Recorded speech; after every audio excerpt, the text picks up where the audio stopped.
talk about page 2-1, which is the very first page in the chop section. Earlier we talked on 2-2 about the 4 fundamental strokes that I like to introduce first. Well, 2-1, if I back it up even a little further in the process, is the very first page that I use to introduce any type of stroke at all. And so on page 2-1, the only strokes we focus on to begin with are the legato and the staccato stroke. Usually when we start on this page, we haven't learned very much in terms of rhythm reading and rhythm counting, and we have just started working on that with our clounting system, which is another video in itself. So when we get to this page 2-1, we're only working on the actual concept and technique behind the strokes. So I don't want them worried about what is the rhythm, did I play the rhythm right, all I want them focusing on is, am I playing the right stroke and am I playing it with the right technique? So the 2 strokes that we look at on this page are legatos and staccatos. And when you look at the page, you'll see a little description about each stroke. So when I look at the page, you'll see that the legato stroke section tells you that it's basically the stroke that uses rebound to return back up. And so I usually tell them to rebound to the top of the stick path from where they were. So it's a full rebound. We also talk about the legato stroke is used anytime I want consecutive hits. So if I want to repeat myself with more than one right hand in a row, well then I have to use legato because rebound is necessary. So for line 1 on our strokes control page, it's just 16 right hands. And so all we do is put the metronome on a quarter note, and that way their job is to play 16 legatos while matching to the quarter note. So we'll get set, we'll start in playing position, then I will have them bring their right hand up to start with where we're going to begin the stroke. That way everything they're thinking is about returning to the same height using the rebound. I don't start down when we're only doing legatos. So we come up to playing position, then we set ourselves up for legato. So if the metronome is here, then we do 16 right hands.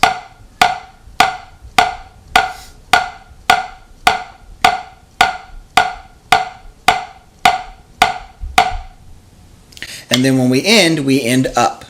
You can also break that line down into smaller numbers, but eventually 16 is the goal. Then line 2, or letter B in this case, is left hand 16. So I get set, I start up,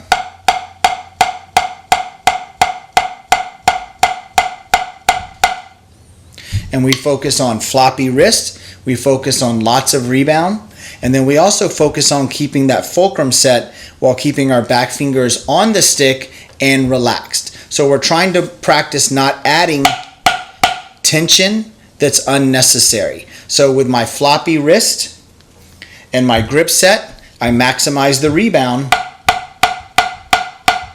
without letting go of the stick.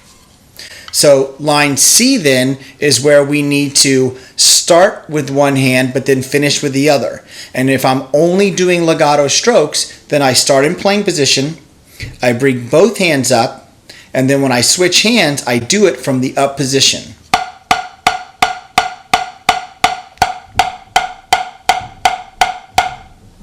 So start up, end up.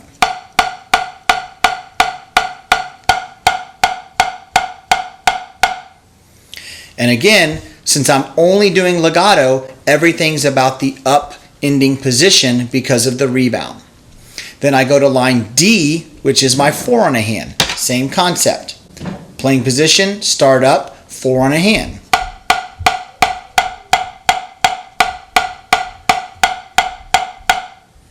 And I'm thinking rebound, back up to my up position. And then line E would be my 2 on a hand. Same concept. Playing position, come back up.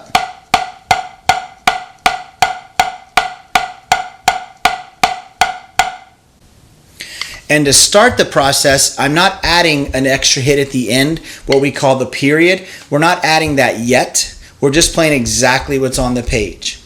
And for a lot of this, we don't even really foot tap at the very beginning because foot tap is still something new, and I'm trying to just focus on the stroke and the technique. Now, you can continue through the whole page doing nothing but legatos. And by doing that, you're starting to work on the idea of tricking up the sticking a little bit and getting them ready for when rudiments come. So if I looked at letter F, for example, start up, play the sticking,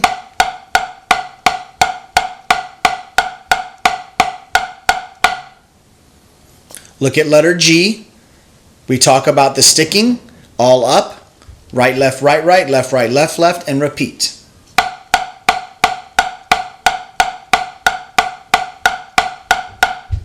And right now, they don't know that's a paradiddle. They just know they're playing legato strokes and they're following the sticking that's on the page. The goal is to constantly change up the sticking patterns just a little bit to where they have to concentrate on the legato stroke, but also start incorporating that simultaneous responsibility of sticking patterns. Once our legato starts to feel comfortable, now we're going to add the staccato stroke. And since they've already learned what it feels like to play a floppy wrist, hit the pad and rebound, now all I tell them is, as soon as they hit the pad, just stop moving their hand. And the goal isn't to grab the stick tight or to squeeze really tight to control the rebound. The goal is to stay relaxed as possible. So I freeze the stick after I hit. I'm ending in playing position. But by not adding more tension, I'm not changing the sound of the staccato to make it sound completely different from legato. I'm trying to get an even sound between both strokes. So legato, we tell them end up. Staccato, we tell them end in playing position. And then once we add staccato, we're going to start coming from playing position every time. So I may tell them, let's play line A, add staccato. That means that the very last hit of the line is staccato because I'm ending my right hand. So when a hand stops playing, that's staccato because I have to go back to playing position. So for example, line A with staccato.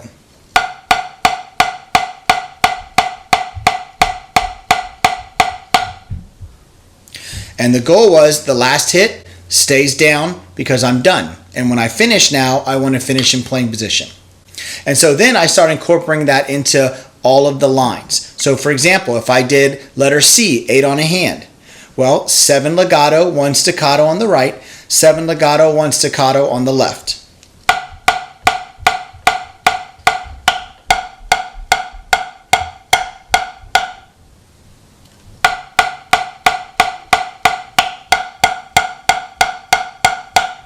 So now we're incorporating both strokes back to back, which is a lot more to process, and I'm trying not to lose my rebound. Because the more staccato starts to show up into the playing, the more they want to start choking the rebound because they're anticipating the staccato. So by doing it slow and gradually adding more staccatos, you're going to teach them that the legato has to happen before the staccato can happen. So E is a good example of that.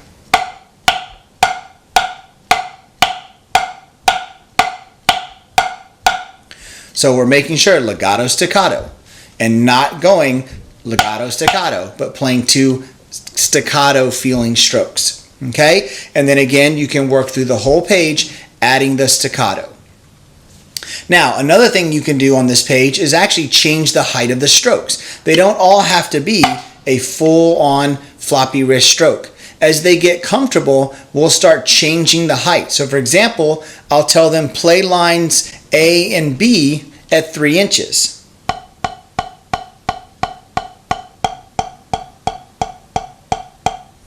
And then they start understanding the concept of the tap. Or I'll say play it at 6 inches. Or 9 or 12 or whatever height we want. But now we're developing their heights control within the strokes control concept. And we don't tell them what they're doing, we just have them do it and then explain it once they get comfortable with it.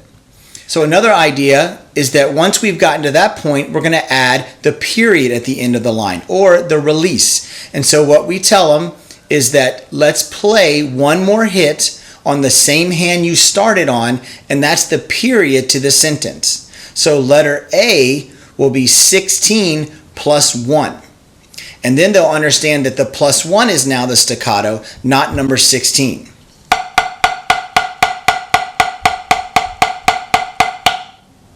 So we've added that release at the end of the line. So if I do C, 7 legato, 1 staccato, 7 legato, 1 staccato, 1 staccato.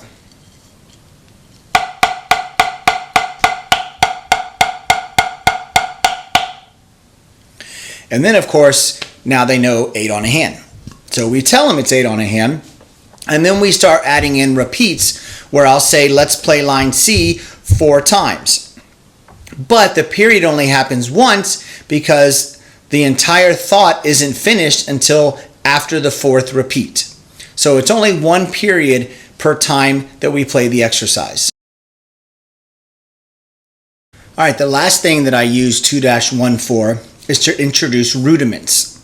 So what we'll do first is we'll take line E and we'll explain to them that the right and the left, those are called diddles. So anytime you play a right or a left, those 2 hits together is called a diddle. So then we'll tell them line E, instead of just playing right, left, you're now playing diddles. And then we'll work on that. And then we'll tell them, okay, now go to letter G.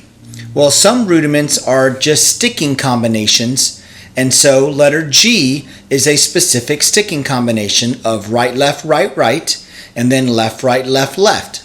And we'll discuss that right is called a paradiddle. And since there's only one para in that paradiddle, it's a single paradiddle. So you have a right hand single paradiddle and a left hand single paradiddle. Then we will start talking about the different ways to play paradiddles. So one option would be to play the paradiddles all up.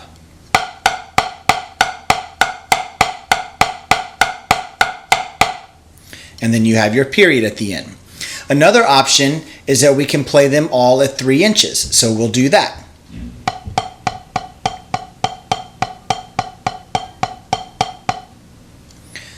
Then we'll discuss the idea of changing the heights within the paradiddle. So we'll tell them, okay, let's do the first hit higher, but then the next 3 hits are taps. Well, in order to do that, what do I have to do on the higher hit to stay down? Play staccato. So we have staccato, tap, tap, tap, staccato, tap, tap, tap. And then we explain these are 2 height paradiddles because you have an accent height and a tap height. And then from there, you can continue to develop their rudiment skills using page 2-1. We're not applying the rudiments into any music yet, but we're just applying the skills necessary to play rudiments. And so if I do letter E all year long, especially in beginner class, I do letter E and F as all up.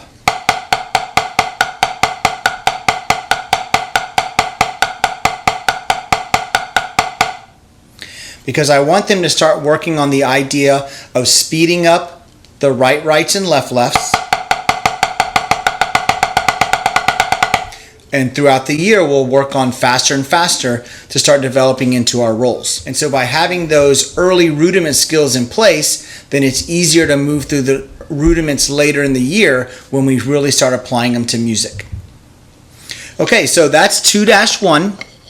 And again, to me, 2-1 is the easiest way to introduce the legato and staccato strokes, the easiest way to introduce keeping your hands in time because you're not worrying about the rhythm on the page, you're just locking into a metronome. And it's the easiest way to introduce rudiments because you're taking lines that they've already played and then backtracking and teaching them new knowledge to something that they already know how to do, which is very easy in my opinion. The other easy thing to do on this page is start teaching rhythm relation to tempo. So for example, once we start getting line 1 really comfortable, before they even know what eighth notes are, I'll tell them, let's take the quarter note, and what if we hit 2 hits? 2 hits for every tempo. So then we'll have this tempo going, and we'll start doing 2 hits per tempo. And then once we get to eighth notes, I'll explain to them when we worked on our legatos and staccato strokes and you did 2 hits per tempo, well, that was eighth notes because eighth notes are 2 per quarter note. And so again, it's all about teaching knowledge and then backtracking and using that prior knowledge for new information. So I hope this helps. 2-1, incredibly important. It's been around for a long, long time, and I know that it'll work really well for you when you're introducing those fundamental strokes.